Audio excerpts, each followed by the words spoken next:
When Emma, a struggling waitress, helps a mysterious customer who seems out of place, she doesn't realize he's the restaurant's new undercover owner. Her kindness costs her the job, but the next day, she walks into applause, a new title, and a second chance that changes everything. Emma Thompson was used to chaos. At 27, juggling double shifts and night classes had taught her how to smile through pain, laugh through exhaustion, and survive on tips and black coffee. She worked 6 days a week at Benny's Grub House, a greasy spoon that hadn't changed its wallpaper since 1983, with a staff that was either exhausted, angry, or both. It wasn't glamorous, but it was honest work, and it kept the lights on in her one-bedroom apartment on the edge of town. Her manager, Carla, was less than inspiring. A career middle manager who clung to her little slice of power like it was a throne, Carla made it her mission to remind everyone who was in charge. She barked orders, clocked people out early to save labor costs, and played favorites like it was a high school cafeteria. Emma, always the one who covered extra shifts, picked up the slack, and helped new hires, still found herself on the bottom rung of Carla's totem pole, but Emma didn't complain, not aloud.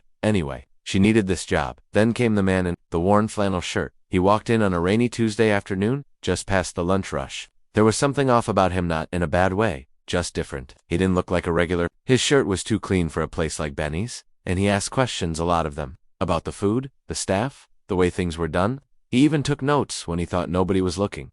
Emma noticed. She noticed everything, and instead of brushing him off like Carla told her to, he's just a Yelp reviewer trying to get free pie. Emma answered every question, kindly, honestly. She told him how the fryers barely worked, how the dishwasher had been broken for 2 weeks, how staff often skipped breaks because the restaurant was short-handed. She even told him how she'd once paid for a customer's meal out of her own pocket after the cook messed up the order. He listened and listened. Then he smiled, thanked her sincerely, and left a $50 tip on a $12 check. The next morning, everything changed. Carla called her into the back office, lips pursed and eyes narrow. "We're letting you go," she said, arms crossed. "You spoke out of turn to a customer, said things that reflected poorly on the business." Emma stood there stunned. "You're firing me for being honest."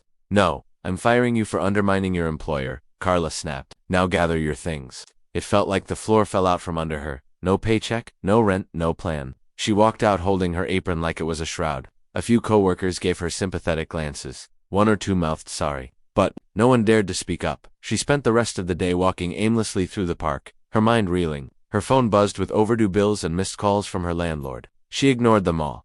That night, Emma cried. For the first time in months, the following morning, she returned to Benny's. Not to beg for her job, she had too much pride for that. She just wanted to say goodbye to her coworkers, to maybe grab her last paycheck, and leave with her head high.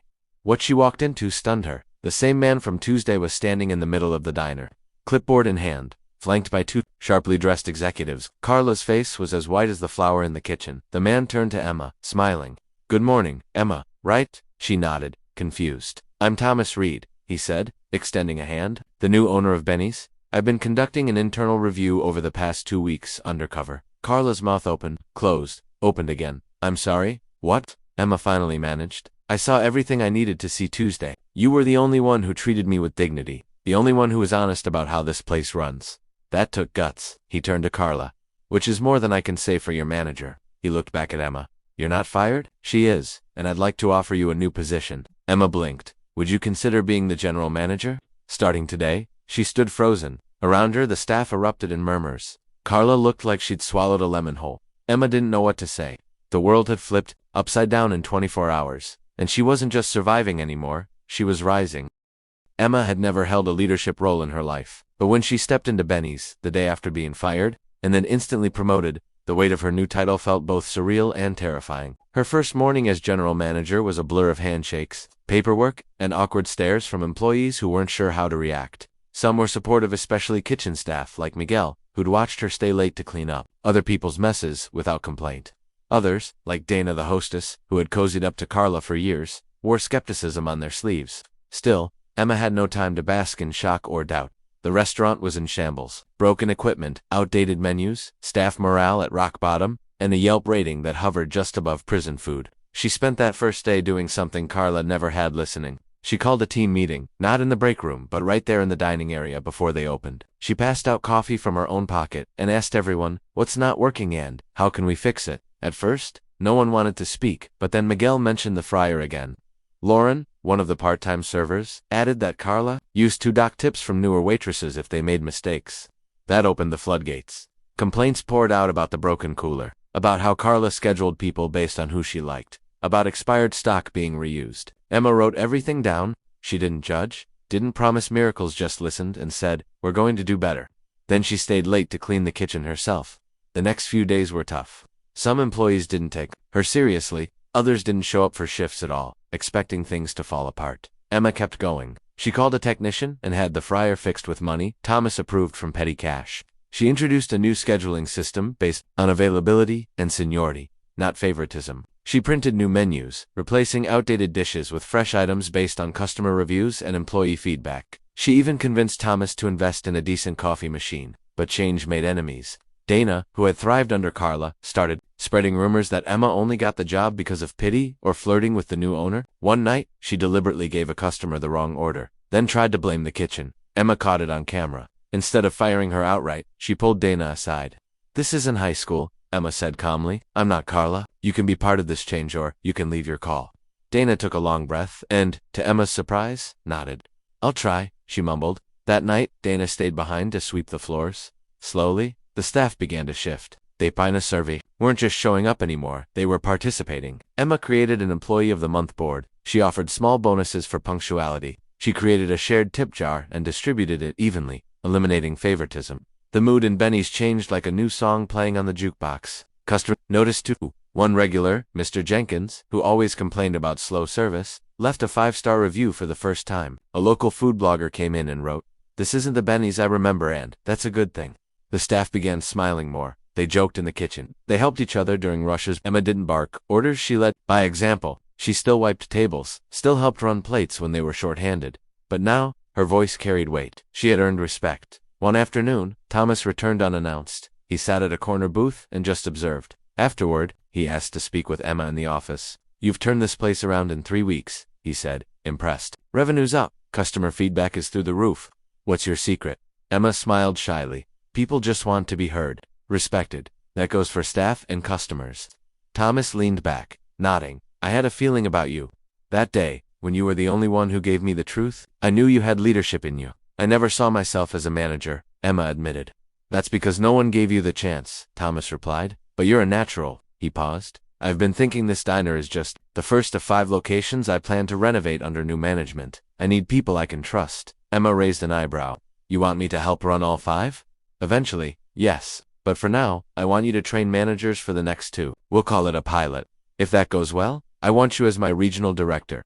The words hung in the air. Regional director. Emma, the waitress who got fired on a Wednesday, was now being asked to lead an entire franchise. She said nothing. At first just stared, heart pounding, trying to process it. Then, finally, she whispered, "I'm in." The next week, she started training a young assistant named Jasmine, a sharp single mom who reminded Emma of herself, hungry, humble, and full of quiet strength. She taught Jasmine not just how to manage the books or schedule shifts, but how to listen, how to lead without ego. Being a boss doesn't mean being feared, Emma told her. It means creating a place where people want to show up. Meanwhile, Benny's became more than a diner, it became a story. Local news picked up the turnaround. Former waitress transforms failing restaurant into 5-star gem. The headline read, Emma was even invited to speak at a small business conference where she shared her journey from being fired to being in charge. After her speech, a line of women came up to her, tears in their eyes, telling her they too had been overlooked, underestimated, dismissed. "You give us hope," one woman said. And Emma believed her. For the first time, Emma's future wasn't a fog of uncertainty. It was bright, bold, and full of possibility. She hadn't just gotten a new title. She'd built something real. And she wasn't done yet. 6 months had passed since Emma Thompson went from waitress to general manager, and in that short time, the ripple effects of her leadership had grown far beyond the chipped booths and sticky menus of Benny's Grub House. The diner that once teetered on the edge of closing was now thriving, with lines out the door on Saturday mornings and glowing reviews on every food blog in the county. Emma had trained 2 managers by then, Jasmine, who is now running the 2nd location in Eastbrook, and Ray, a soft-spoken former dishwasher, who had surprised everyone, including himself, by thriving in leadership. Under Emma's mentorship, the culture they built was catching fire. Collaborative, fair, rooted in mutual respect, and unapologetically inclusive. But as Benny's began its transformation into a regional franchise with heart, Emma's responsibilities grew too. She was now working 12-hour days, juggling back-to-back meetings with staff, vendors, and city inspectors, all while traveling between locations. Thomas Reed, the owner who had once walked in with a clipboard and a disguise, had become a mentor and friend. He trusted Emma's judgment completely and often told potential investors, "She's the backbone of this brand." Still, the success came with a price. Emma started feeling the pressure that Carla once abused. There were nights she'd return home too tired to eat, let alone think. Emails piled up. One night, after putting out a fire at the third location, literally, as a fryer had overheated, she sat alone in the parking lot, staring at the stars and wondering if she'd taken on too much. But then she'd remember the people who depended on her now. People like Miguel, who was now the kitchen supervisor and had finally proposed to his girlfriend with the ring he bought after a few months of steady raises. Or Lauren, who'd once cried in the freezer because Carla yelled at her but now ran training workshops for new hires. Or Jasmine, who'd just texted her a picture of her daughter holding a Best Mom mug with the caption, "Emma, this is because of you." That was the thing about leadership, real leadership. It wasn't about titles or corner offices. It was about creating tables big enough for others to sit at.